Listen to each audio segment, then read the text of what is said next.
The clatter of dishes echoed through the kitchen of Lumiere, each crash sending a sharp pain through my swollen feet. 6 months pregnant and barely making ends meet, I adjusted my black server's uniform for the 100th time today, trying to hide the growing bump beneath the fabric. The elegant dining room was a far cry from the penthouse I'd once called home, where crystal chandeliers and imported marble had been my daily backdrop, instead of grease stains and demanding customers. Grace, table 12 needs their wine refilled, and the VIP section just seated. Marcus, the floor manager, whispered as he brushed past me with barely concealed irritation. His eyes flickered dismissively to my midsection before turning away. I'd managed to keep my condition hidden for 3 months now, but it was becoming increasingly difficult. I smoothed down my apron and grabbed the wine bottle, pushing through the swinging doors into the main dining area. The soft piano music and murmured conversations of Manhattan's elite created an atmosphere of refined luxury that felt like a mockery of my current circumstances. 6 months ago, I'd been one of them, Gabriel Moretti's wife, adorned in designer gowns and protected by his dangerous reputation. Now, I wore sensible shoes that pinched my feet and counted tips at the end of each shift, praying there would be enough for next month's rent. The VIP section was positioned in the far corner, separated from the main dining room by frosted glass panels. As I approached with my head lowered in the submissive posture Marcus demanded of his staff, I could hear familiar laughter drifting from within. My heart skipped, but I pushed the paranoid thought away. New York was full of confident male voices and tinkling female laughter. "Good evening and welcome to Lumiere," I began my rehearsed greeting as I stepped through the glass doors. "May I offer you our wine selection to—" The words died in my throat as I looked up. Time seemed to crystallize, the air catching in my lungs like broken glass. Sitting there in his perfectly tailored charcoal suit, broad shoulders commanding the space around him, was Gabriel Moretti. My husband. My ex-husband. The man whose child I carried. The man who had discarded me like yesterday's newspaper, when his trust had turned to suspicion and rage. And across from him, draped in a crimson dress that clung to her perfect figure, sat a woman I'd never seen before. Her manicured fingers were intertwined with his, the same fingers that had once traced patterns on my skin in the dark. The diamond on her ring finger caught the candlelight and scattered it like shattered dreams. Gabriel hadn't noticed me yet, his attention fixed on the blonde, whose laugh sounded like champagne bubbles. "I was thinking we could do Tuscany for the honeymoon," I heard him say, his Italian accent wrapping around the words the way it used to wrap around my name. "The villa overlooks the vineyards." Honeymoon. The word pierced through me like a blade. I should have backed away, should have asked another server to take the table, should have hidden in the bathroom until my shift ended. But my feet remained rooted to the plush carpet, my body betraying me as it had been doing for months now, with its changing shape and unpredictable reactions. "Excuse me? Are you going to take our order, or just stand there?" The woman's voice cut through my paralysis, impatient and entitled. Her blue eyes assessed me with the casual cruelty of someone who had never known want. Gabriel looked up then, those steel-gray eyes that had once looked at me with love and desire now meeting mine with cool assessment. For a moment, there was nothing. No recognition, no reaction, just the calculating gaze he gave to strangers. Then his pupils dilated, and the color drained from his face. Grace. My name on his lips still had the power to send a shiver down my spine, but not of desire anymore, of terror, because I knew what Gabriel Moretti was capable of when he felt cornered, when his carefully constructed world was threatened. "I'll get another server for your table," I managed to whisper, already backing away, my hand instinctively moving to shield my stomach. His gaze followed the movement, understanding dawning in those cold eyes that had once been warm with love. He half rose from his chair, but I was already turning, walking as quickly as I could without breaking into a run. "Who was that?" I heard the woman ask, her voice carrying across the sudden hush that had fallen over our corner of the restaurant. I didn't hear his response. Blood pounded in my ears as I pushed through the kitchen doors, gasping for air that wouldn't come. The memories I'd fought to suppress came rushing back. The argument, the accusations, the night I'd fled our penthouse with nothing but the clothes on my back after discovering what kind of man I'd really married. Not just a businessman with questionable associates, but the head of one of New York's most powerful crime families. Grace, what's wrong? You look like you've seen a ghost. Sophia, one of the other servers, appeared beside me with concern written across her weathered face. I need to leave. Now. My voice sounded distant, as though it belonged to someone else. You can't just leave in the middle of a shift. Marcus will fire you, and you need this job. Her eyes widened as she glanced toward the dining room. Wait, do you know who's at table 12? That's Gabriel Moretti. Nobody crosses him in this city. As if I needed the reminder. He's my ex-husband, I whispered, the words bitter on my tongue. Sophia's face paled. Holy shit, the Gabriel Moretti? And he doesn't know about the baby? I shook my head, fighting the urge to vomit. Everyone in the city knew of Gabriel Moretti, though few had seen him. He operated in shadows, his influence extending into every corrupt corner of power. I had been young and naive when we met, dazzled by his charm and the intensity of his attention. By the time I discovered the truth about his business, the violence, the blood on his hands, I was already his wife, already trapped. You need to get out of here, Sophia hissed, gripping my arm. If he's here with another woman, his fiancée, I corrected, the word like acid in my mouth. They're planning their honeymoon. The kitchen door swung open, and Marcus appeared, his face contorted with a mixture of fear and anger. Mr. Moretti wants to see you, Grace. Now. I can't. Panic clawed at my throat. I need to go home. I'm not feeling well. Marcus stepped closer, lowering his voice. Listen to me. That man owns half the judges and police chiefs in this city. If he wants to talk to you, you talk to him. I don't know what's between you two, and I don't want to know. But you don't say no to a man like that. I knew he was right. Running would only delay the inevitable. Gabriel had found me, whether by cruel coincidence or deliberate tracking. He knew where I worked now, knew I was pregnant. The fragile new life I'd been building was about to shatter. I'll go, I said, my voice steadier than I felt. But not to the table. Tell him I'll meet him in your office. Marcus hesitated, then nodded. 5 minutes.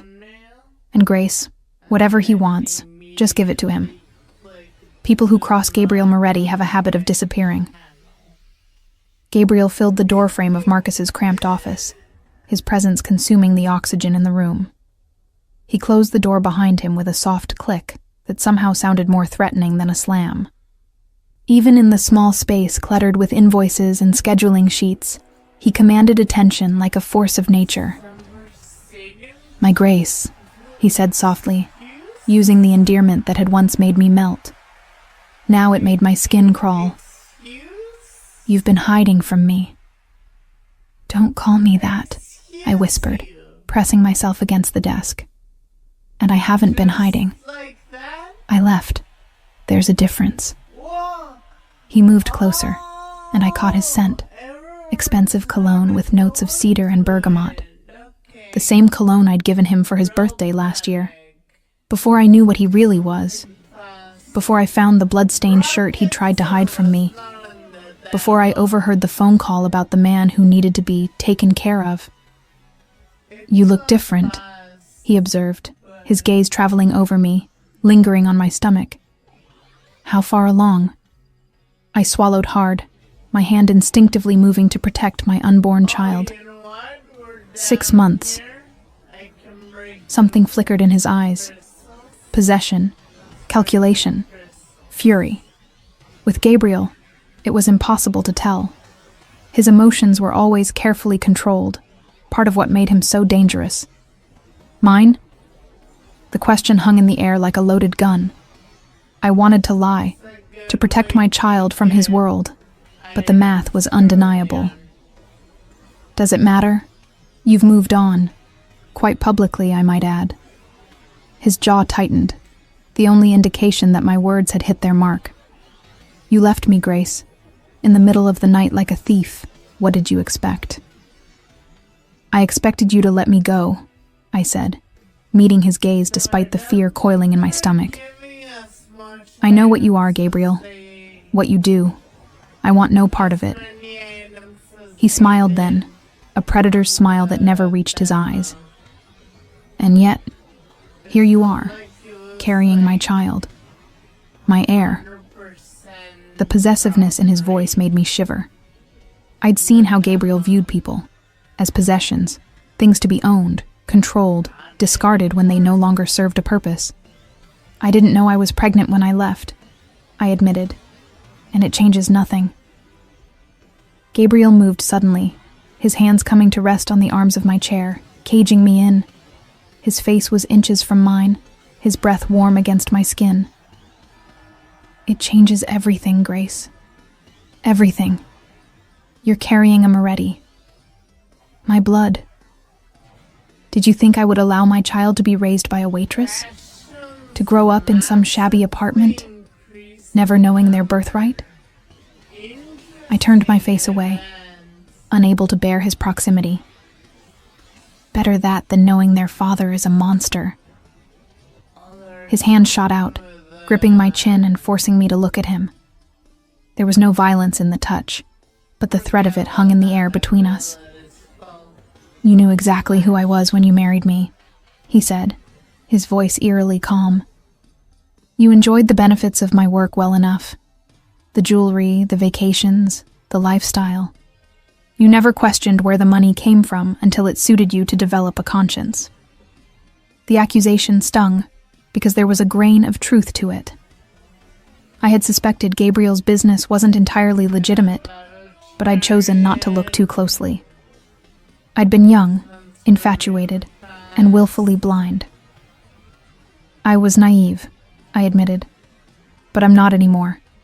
Please, Gabriel, just let me go. Let us go. Something dangerous flashed in his eyes. Never. The word was final, absolute. You are mine, Grace. You will always be mine. And now, his gaze dropped to my stomach. There are two of you that belong to me.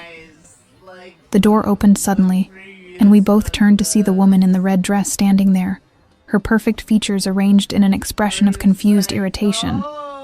Gabriel, what's going on? Why did you leave in the middle of dinner?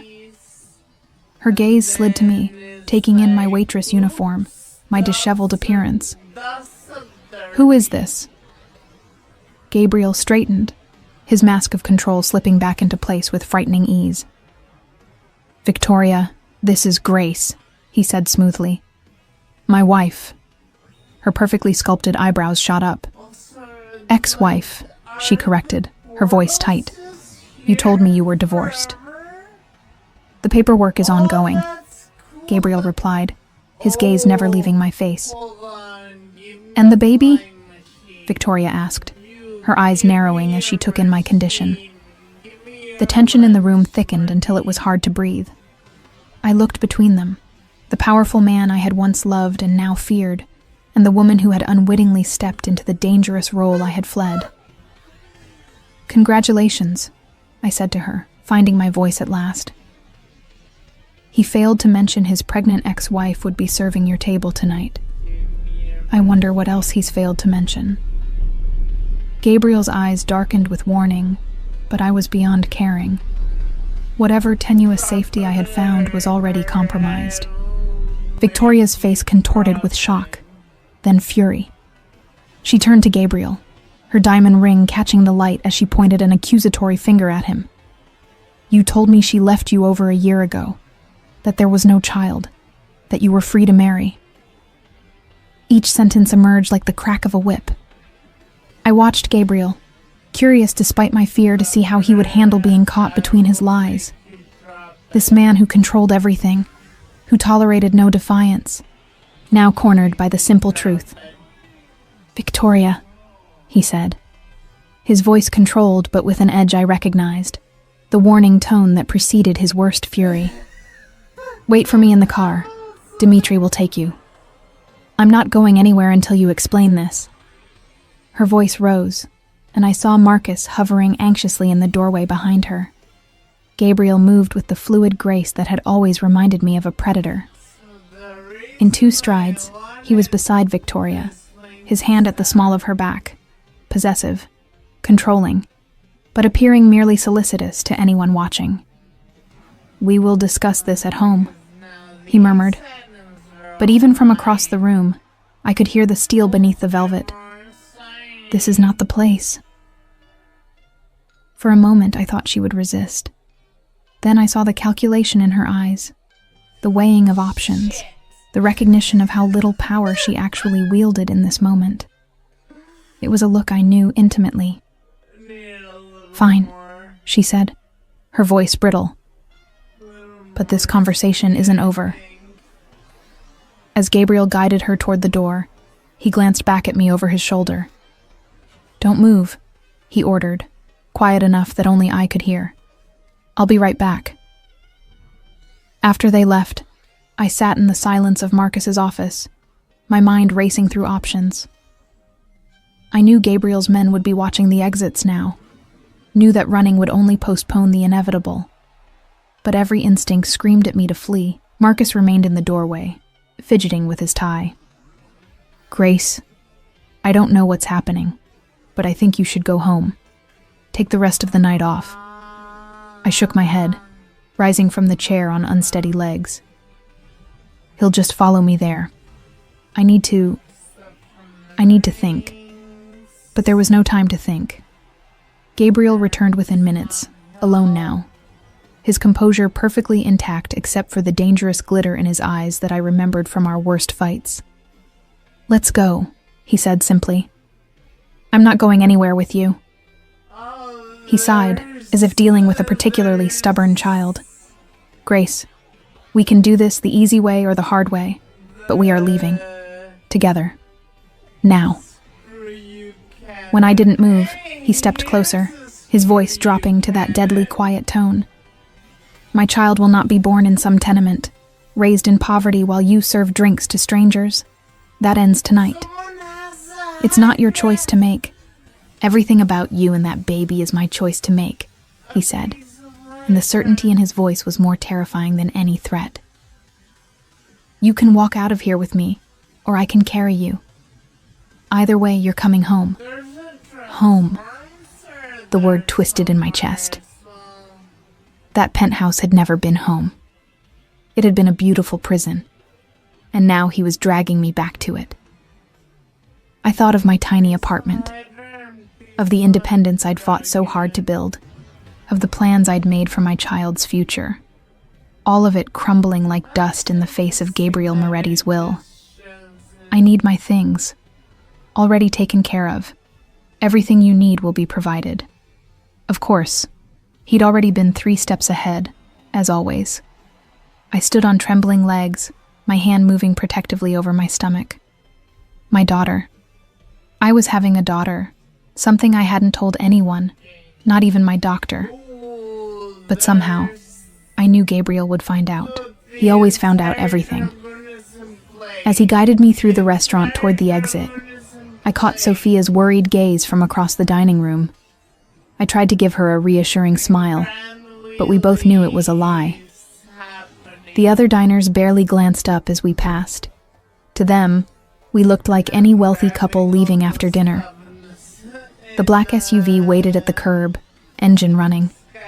Gabriel's driver held the door open, his face expressionless as he nodded to his boss.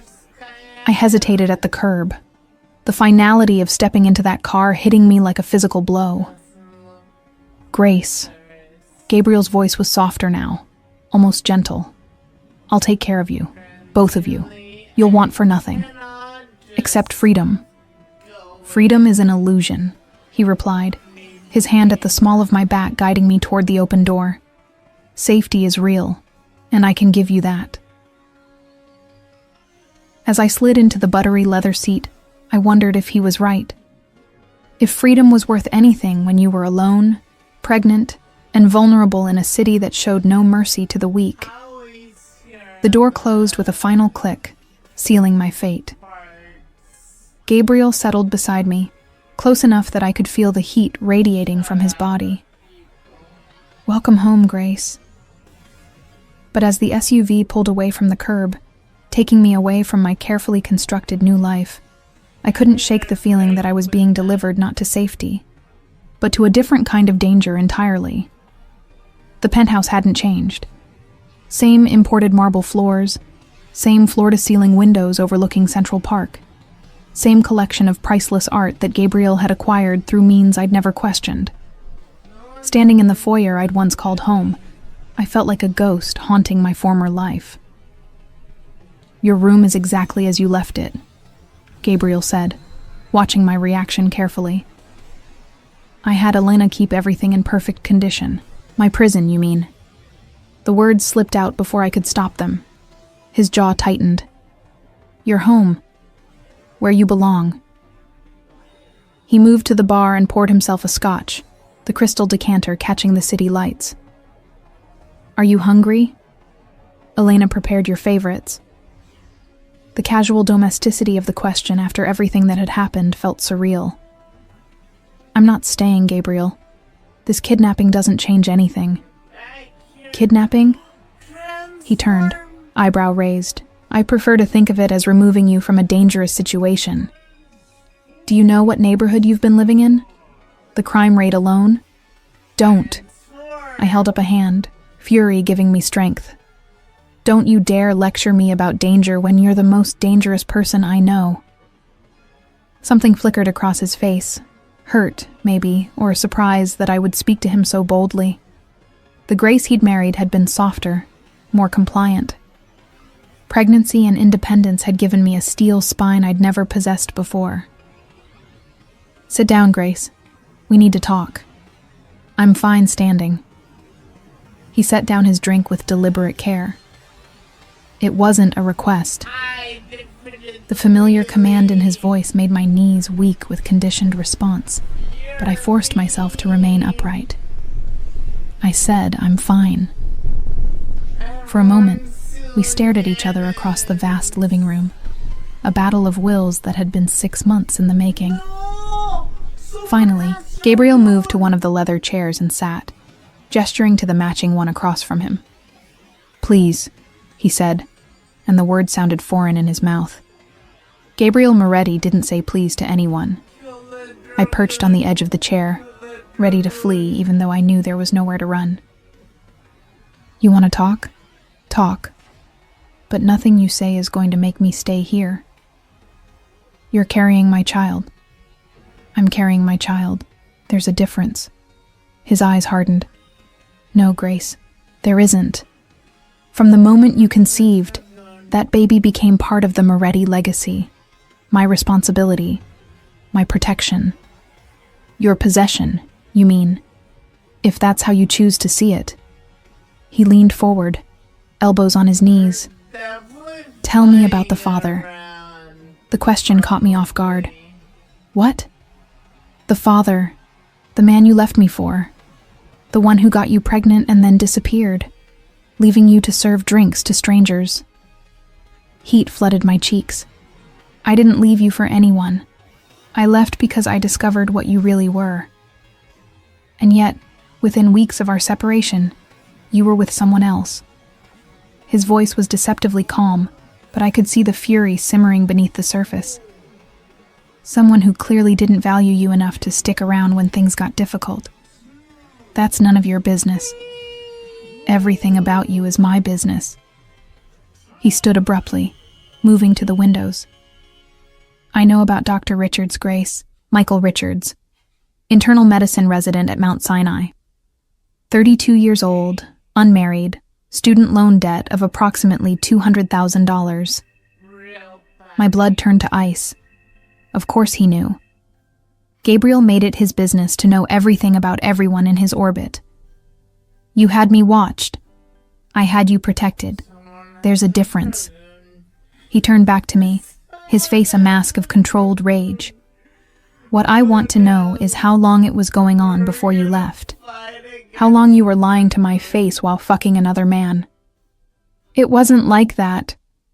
The words exploded out of me. I met Michael after I left.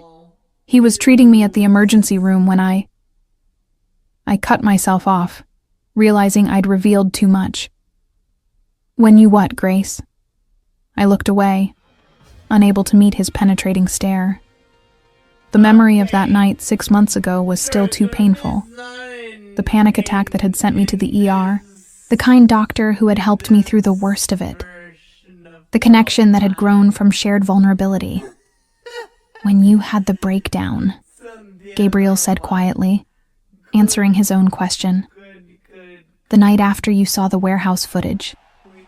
The warehouse. Of course he knew about that too. The night I'd followed him to one of his meetings, hidden in the shadows as I watched him orchestrate what could only be described as an execution. The moment I realized that the man I'd married wasn't just involved with dangerous people. He was dangerous people. You weren't supposed to see that, he continued, his voice almost gentle. It was business, Grace. Necessary business. Necessary? I stood up, shaking with remembered terror. You had that man tortured. I watched you. I couldn't finish the sentence. I watched you eliminate a threat to your organization. A threat to us. Gabriel moved closer, his presence overwhelming in the familiar space. Marcus Volkov had been selling information to the FBI for months. He would have destroyed everything I'd built, everything I was building for our future. Our future? I laughed bitterly. What future could we have had built on blood and fear? A future where you were safe, where our children would be safe, where no one would ever dare to threaten what was mine. His hand moved as if to touch my face, then dropped to his side. You never understood the world we lived in, Grace, the enemies we faced. I understood enough to know I didn't want to be part of it. And yet you are part of it. You always will be. He gestured around the penthouse. You think leaving me made you safer? You think that apartment in Queens, that job at the restaurant, protected you from my enemies? From people who would use you to get to me? A chill ran down my spine. What are you talking about? Victoria isn't just my fiancée, Grace. She's the daughter of the Colombo family. Our engagement was strategic, a way to consolidate power, to end a war that had been brewing for months. His smile was cold. A war that started when you left me. The room seemed to tilt around me. What do you mean? Your disappearance sent a message to my enemies that Gabriel Moretti couldn't even keep his own wife in line. It made me look weak. And weakness, in my world, is blood in the water. I sank back into the chair, the implications crashing over me. You're saying people died because I left you? I'm saying your leaving had consequences you never considered. Gabriel moved to pour himself another drink, his movements controlled but agitated. The Colombos saw an opportunity, started moving against my territory, my business. I've spent the last 6 months cleaning up the mess. By getting engaged to Victoria, by doing what was necessary to protect what's mine. He turned back to me, his gray eyes intense. But now you're back, and you're carrying my child. That changes everything. I'm not back, I said firmly. This is temporary. You can't keep me here against my will. Can't I? His smile was predatory. You're 6 months pregnant with no money, no support system, no protection. Dr. Richards is conveniently out of the picture. What did you do to him? Fear shot through me like lightning. Nothing. Yet. Gabriel's voice was casual, but the threat was crystal clear. Though I admit I'm curious about his sudden decision to take that position in Seattle. Right around the time you discovered you were pregnant, wasn't it? My heart stopped. Michael hadn't abandoned me. He'd been driven away. By Gabriel. The realization hit me like a physical blow. You threatened him. I made him an offer he couldn't refuse. A very lucrative position on the West Coast, all expenses paid, with the understanding that his new life wouldn't include any contact with my wife. Ex-wife. Wife, Gabriel corrected firmly. We never divorced, Grace. You ran away, but you're still legally mine. And now, with the baby... He moved closer, close enough that I could smell his cologne, feel the heat radiating from his body. Now you're mine in every way that matters. I wanted to argue, to fight, but exhaustion was weighing me down. The events of the day, the emotional upheaval, the pregnancy. It was all catching up with me at once. I need to rest, I said quietly. Of course. Gabriel's voice softened. Elena has prepared the master suite. Your clothes. The guest room, I interrupted. I'll take the guest room. His jaw tightened, but he nodded. For now. But Grace... He caught my arm gently as I stood. Don't mistake this kindness for weakness. You're home now, where you belong. And that's where you'll stay. As I walked toward the guest room on unsteady legs, I could feel his eyes on me, assessing, calculating. Gabriel Moretti always had a plan, always stayed 3 steps ahead of everyone else. I just needed to figure out what his endgame was before it was too late. The guest room was exactly as I remembered. Luxurious, impersonal, elegant. A beautiful cage for a bird who had forgotten how to fly. As I closed the door behind me, I placed my hand on my stomach, feeling the gentle flutter of movement within. I'll get us out of here, I whispered to my unborn daughter. Somehow. But even as I said the words, I wondered if they were true.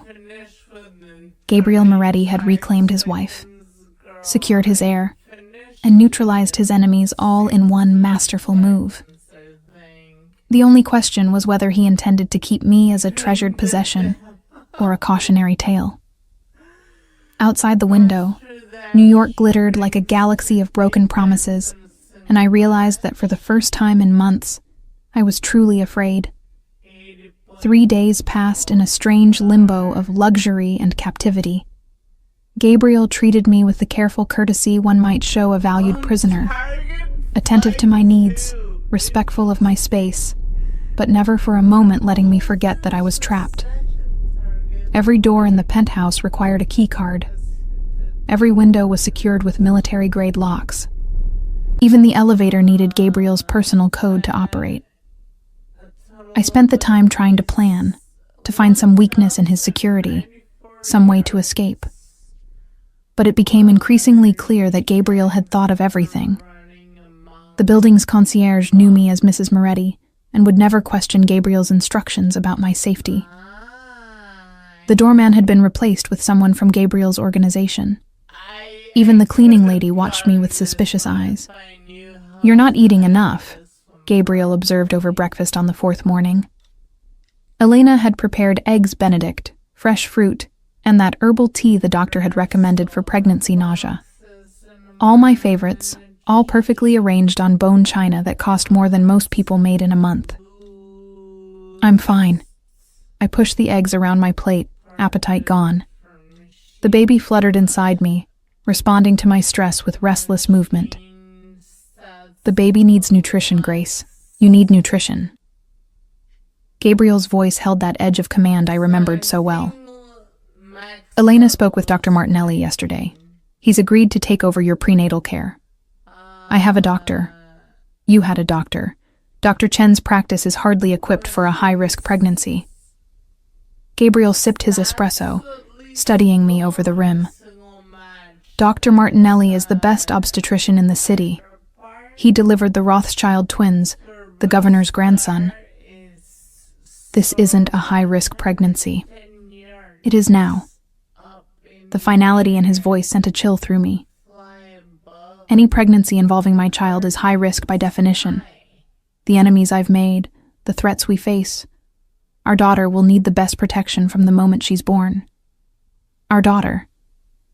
He'd started using that phrase more frequently, and each time it sounded less like possession and more like something else.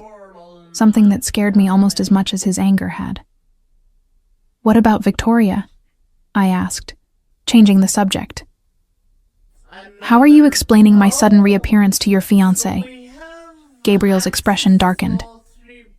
"Victoria is no longer your concern. But she's still your concern, apparently." I'd seen him on several phone calls over the past few days, his voice dropping to that dangerous whisper he used when delivering threats. How exactly does a mafia princess handle being replaced by the pregnant ex-wife? She doesn't. Gabriel stood abruptly, moving to the window. "The engagement was always business, Grace. You know that. You were always the personal choice." "Personal choice," I repeated bitterly. "Like choosing a piece of art or a new car." He turned back to me, something vulnerable flickering in his gray eyes. "Like choosing the woman I wanted to spend my life with. The woman I wanted to be the mother of my children." His voice softened. "The woman I fell in love with before I knew what love could cost." The unexpected honesty in his words caught me off guard. This wasn't the calculated manipulation I'd expected, but something rawer, more dangerous because it felt real. "Love?" I stood up, fury giving me strength. "You call this love? Kidnapping me? Threatening my doctor? Controlling every aspect of my life?" "I call it protection." Gabriel moved toward me, his presence filling the space between us. "I call it ensuring that what happened 6 months ago never happens again. What happened 6 months ago was me discovering who you really were. What happened 6 months ago was me failing to protect you from truths you weren't ready to handle." His hand reached out, almost touching my face before dropping to his side. "I should have prepared you gradually, helped you understand the necessities of my world. Necessities like murder? Necessities like survival." Gabriel's voice hardened. Marcus Volkov had already given the FBI enough information to bring down half my organization. If I hadn't acted, we'd both be in federal prison right now. Or dead. I wanted to argue, to maintain my moral high ground, but 6 months of independence had taught me something about the gray areas of survival. I'd stolen food when I couldn't afford groceries. I'd lied on job applications about my employment history. I'd done things I'd never imagined myself capable of when the alternative was sleeping on the street. That doesn't make it right. Right and wrong are luxuries for people who don't have enemies. Gabriel stepped closer, close enough that I could see the faint scar along his jawline from a knife fight he'd mentioned once in passing. "I don't have that luxury, Grace. And neither do you. Not anymore. Because of you. Because of us." His hand finally made contact, fingers brushing along my cheek with devastating gentleness. "Because of the choice you made to marry me, to become part of my world. That doesn't end just because you decide you don't like the consequences." I wanted to pull away from his touch, but my body betrayed me, leaning into the familiar comfort, despite everything my mind was screaming. 6 months of being alone, of carrying this pregnancy without support, of wondering if I'd made a terrible mistake. It all came crashing down in that moment. "I was scared," I whispered, the admission ripped from somewhere deep inside me. "That night at the warehouse, I was terrified of what you were capable of. What you might do to someone who crossed you." "And you thought you'd crossed me?" I nodded, unable to speak past the lump in my throat. Gabriel's other hand came up to frame my face, forcing me to meet his eyes. "Grace, look at me. Really look at me." His voice was softer than I'd heard it since our wedding day. "You are the only person in this world who could never cross me, the only person I would forgive anything. Even leaving you, even leaving me." His thumb brushed away a tear I didn't realize had fallen. "Though I'll never let you do it again." The promise should have terrified me. Instead, it sent a traitorous warmth through my chest. The exhaustion of fighting, of being alone, of trying to build a life from nothing while carrying his child. It was all too much. "What do you want from me, Gabriel?" I asked, my voice barely above a whisper. "I want my wife back. I want my family." His forehead touched mine, his breath warm against my lips. "I want to protect you the way I should have from the beginning." Protection or possession? Can't they be the same thing? The question hung between us, loaded with implications I wasn't ready to examine. Before I could respond, Elena appeared in the doorway, her expression carefully neutral. "Mr. Moretti, your 11 o'clock is here." Gabriel stepped back reluctantly, the businessman sliding back into place over the vulnerable man I'd glimpsed. "Tell him I'll be right there." He turned back to me. "Dr. Martinelli will be here at 3 for your appointment. Please be ready." The appointment with Dr. Martinelli revealed what I'd been dreading to face.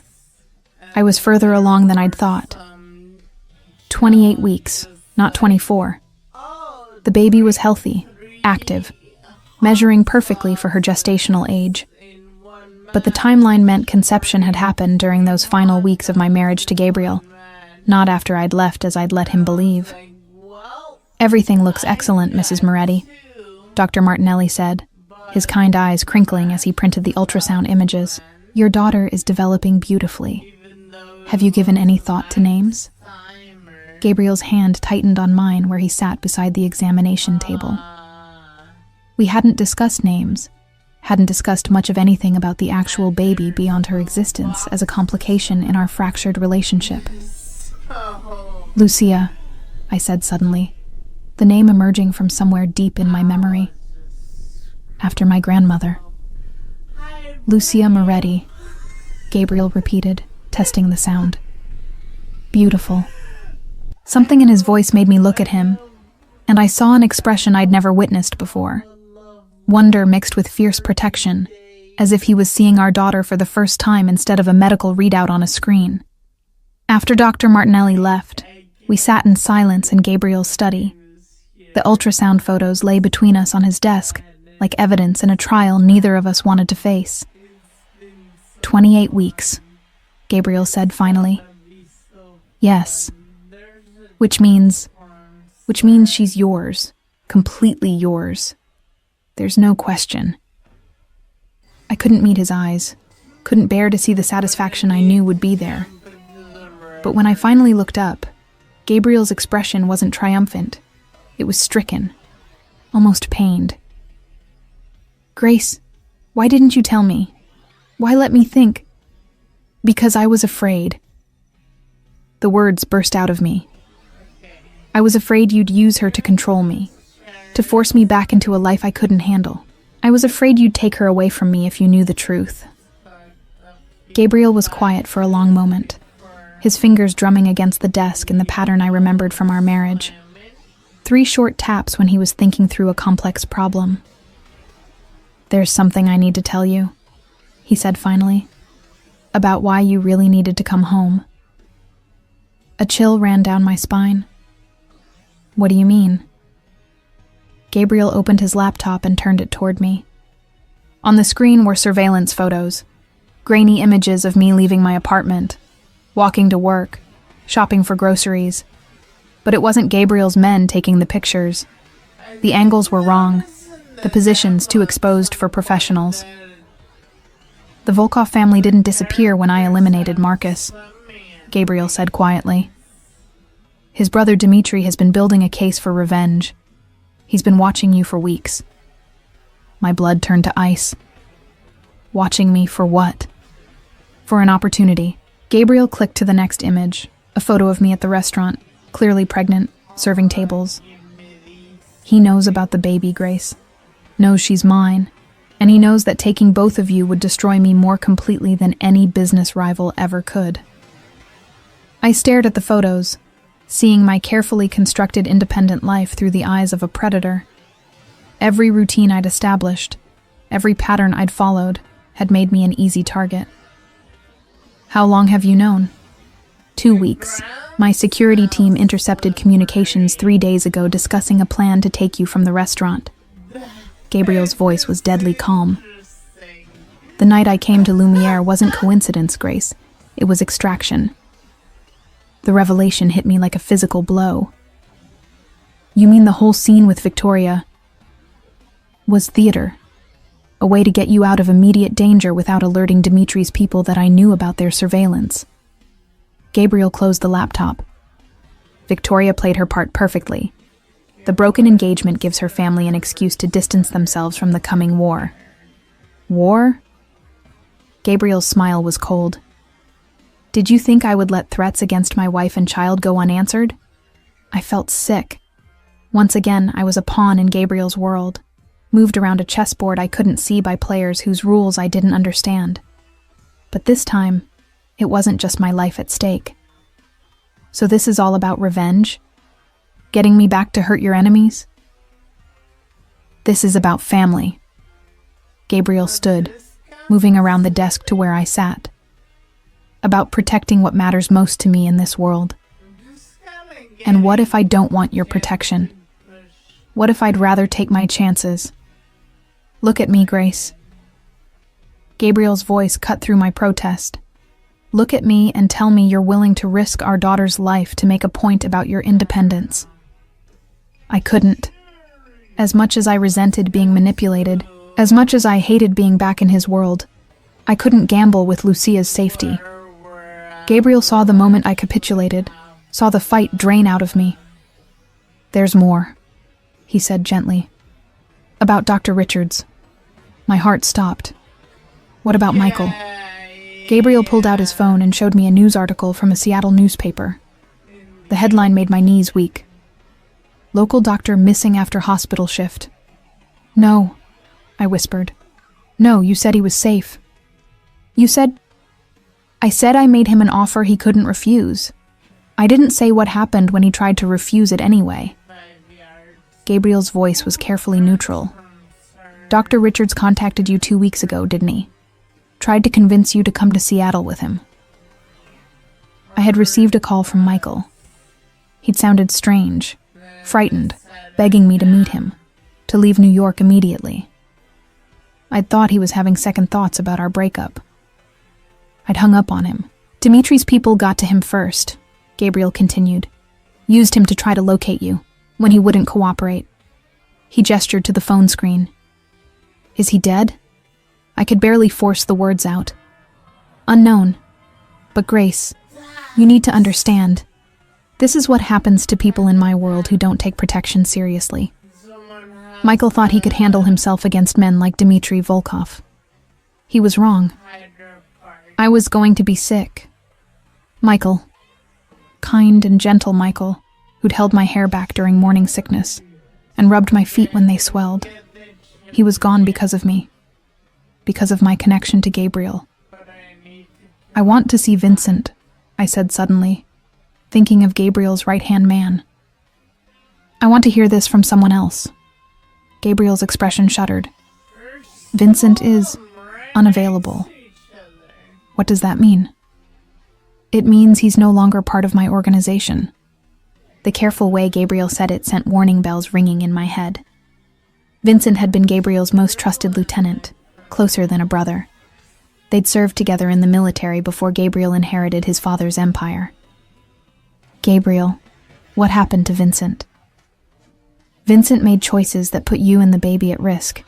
I don't tolerate that from anyone. Gabriel's voice was ice, not even from family. I stared at him, seeing a stranger again. The gentle man who'd held my hand during the ultrasound was gone, replaced by the cold Dawn who eliminated threats without hesitation. You killed him. I protected us. Gabriel moved to the window, his back to me. Vincent was feeding information to the Volkovs, planning to use you as bait to draw me into a trap, when I discovered his betrayal. You murdered your best friend. I executed a traitor. Gabriel turned back to me, his gray eyes empty, just like I'll execute anyone else who threatens what's mine. The finality in his voice terrified me. This wasn't the passionate man I'd married, or even the cold businessman I'd left. This was something else entirely, something that would destroy anyone and anything that stood between him and what he considered his property, including me, if I pushed too far. "I need air," I said, standing on shaky legs. "The terrace is safe. Dimitri's people can't get a clear shot from any of the surrounding buildings." Gabriel's casual mention of sniper fire made me realize how completely I'd underestimated the danger I was in. As I stepped onto the terrace overlooking Central Park, the October wind cutting through my sweater, I placed both hands on my stomach. Lucia moved restlessly, as if sensing my distress. "I'm sorry," I whispered to her. "I'm so sorry I brought you into this world." But even as I said it, I knew it was too late for regrets. I was bound to Gabriel Moretti now, not just by marriage or love or fear, but by the innocent life growing inside me. A life that made me more vulnerable than I'd ever been, but also gave me something worth fighting for. The question wasn't whether I could escape Gabriel's world anymore. The question was whether I could survive it long enough to protect our daughter from the darkness that seemed to swallow everything he touched. The war came to us 3 days later. I woke at dawn to the sound of breaking glass and Gabriel's voice, deadly calm, issuing orders in rapid Italian. Elena appeared at my bedroom door, her face pale but composed. "Mrs. Moretti, we need to move you to the safe room. Now." The safe room was something Gabriel had mentioned during our marriage but never shown me. A reinforced panic room hidden behind his study, stocked with enough supplies to last weeks. As Elena ushered me through the hidden door, I caught glimpses of Gabriel coordinating with his men, weapons appearing from concealed compartments I'd never known existed. "What's happening?" I asked Elena as she sealed us inside the windowless room lined with monitors showing every angle of the building. "Dmitri Volkov has made his move," she replied, checking her own pistol with practiced efficiency. 20 men, maybe more. They've taken the lobby and are working their way up. On the screens, I could see the carnage, bodies in the elegant marble foyer, shattered glass, men in tactical gear moving with military precision. Gabriel's security team was fighting back, but they were outnumbered. "Why didn't Gabriel see this coming?" I demanded, fear making my voice sharp. Elena's expression was grim. "He did. This is exactly what he expected. A trap." Gabriel had used me as bait, just as I'd always feared.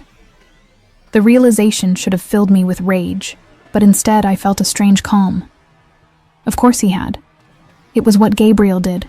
He planned, he manipulated, he stayed 3 steps ahead of everyone else. "How many of our people will die for this?" I asked quietly. "As many as it takes to keep you and the baby safe," Elena replied without hesitation. "Mr. Moretti has been very clear about priorities." Through the monitors, I watched Gabriel move through his penthouse like an avenging angel. He wasn't hiding behind his men. He was leading them, a pistol in each hand, his movements fluid and deadly. This was the man I'd fallen in love with. Not the businessman or the Don, but the warrior underneath it all. Then I saw Vincent. He appeared on one of the screens leading a group of Volkov soldiers toward Gabriel's study. Alive. Unharmed. Very clearly not the victim of Gabriel's justice as I'd been told. "Elena," I said carefully, "is that Vincent on screen 3? Elena glanced at the monitor and her face went white. "That's impossible. Mr. Moretti said—" Mr. Moretti lied. The pieces were falling into place with horrible clarity. Vincent isn't dead. He's the one who's been feeding information to the Volkovs. But Gabriel knows that, doesn't he? This whole thing is theater. Elena's hand moved to her weapon, and I realized with cold certainty that I'd said too much. She wasn't my protector. She was my guard.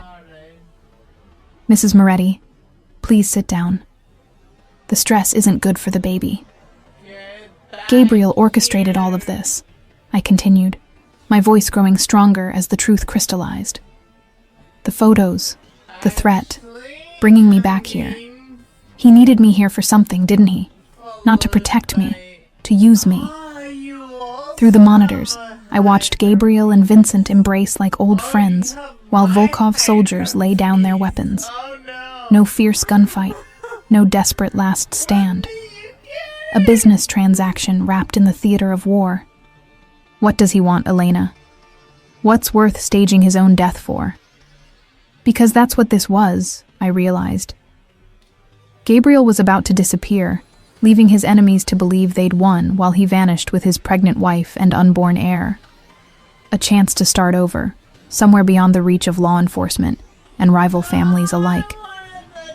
You'll have to ask him that yourself, Elena said, as alarms began blaring throughout the safe room.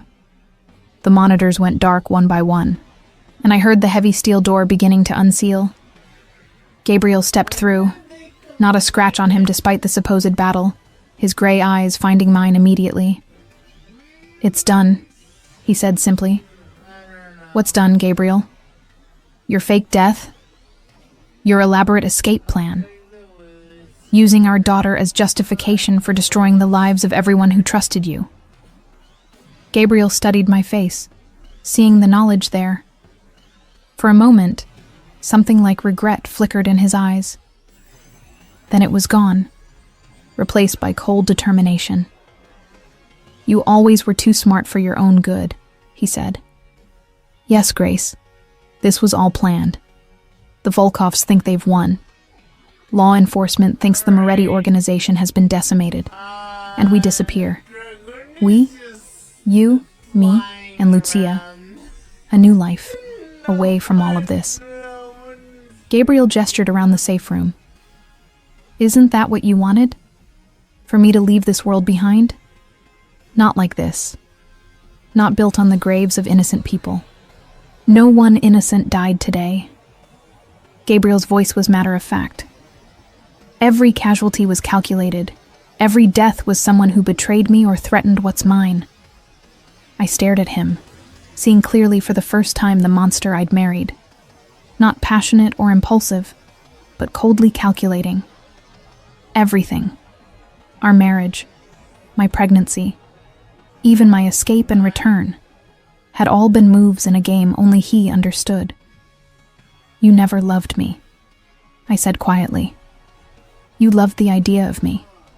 The perfect mafia wife who would give you the perfect heir and never ask questions. Something cracked in Gabriel's composed facade. I loved you enough to burn down everything I built to keep you safe. You burned it down to control me. Sometimes those are the same thing. Elena had withdrawn to give us privacy, but I could feel her presence nearby, armed and ready.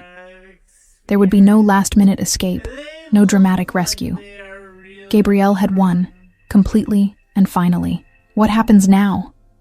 I asked, my hand moving protectively over my belly. Now we go home, our real home. I have a compound in Argentina, completely off the grid. You'll be safe there. Our daughter will be safe. Gabriel stepped closer, his voice softening. You can hate me, Grace. You can spend the rest of your life despising what I've done. But you'll do it from somewhere no one can ever hurt you again. And if I refuse? Gabriel's smile was sad. You won't, because despite everything, you know I'm the only one who can protect Lucia, and you'll do anything to keep her safe, even if it means spending your life with a monster. He was right, and we both knew it. I could sacrifice myself for principles, but I couldn't sacrifice my daughter. Gabriel had counted on that, had built his entire plan around my maternal instincts. I hate you, I whispered. I know. Gabriel's hand reached out to touch my face, and this time I didn't pull away. But you'll learn to forgive me. In time. When Lucia is old enough to understand why her father had to become the villain in everyone else's story to be the hero in hers. As he led me from the safe room through the destroyed penthouse toward whatever new life he'd orchestrated, I caught sight of our reflection in a shattered mirror. Gabriel, calm and controlled, his arm around his pregnant wife. Me, pale but resolute, my hand protective over my unborn child. We looked like exactly what we were, a family bound together by love and fear and the terrible choices we'd made in the name of survival. And despite everything, despite the lies and manipulation and blood, I knew Gabriel was right about one thing. I would learn to forgive him. Because in his twisted way, everything he'd done had been for us, for the family he'd never had, for the future he'd never dared imagine, for the love he'd never learned how to express, except through possession and protection. As we stepped into the private elevator that would take us to our new life, Gabriel's hand found mine. "I'm sorry," he said quietly, "for all of it, but I'm not sorry for keeping you." I squeezed his fingers, feeling Lucia flutter between us as if she could sense the tension. "I know," I said, "and that's what scares me most of all."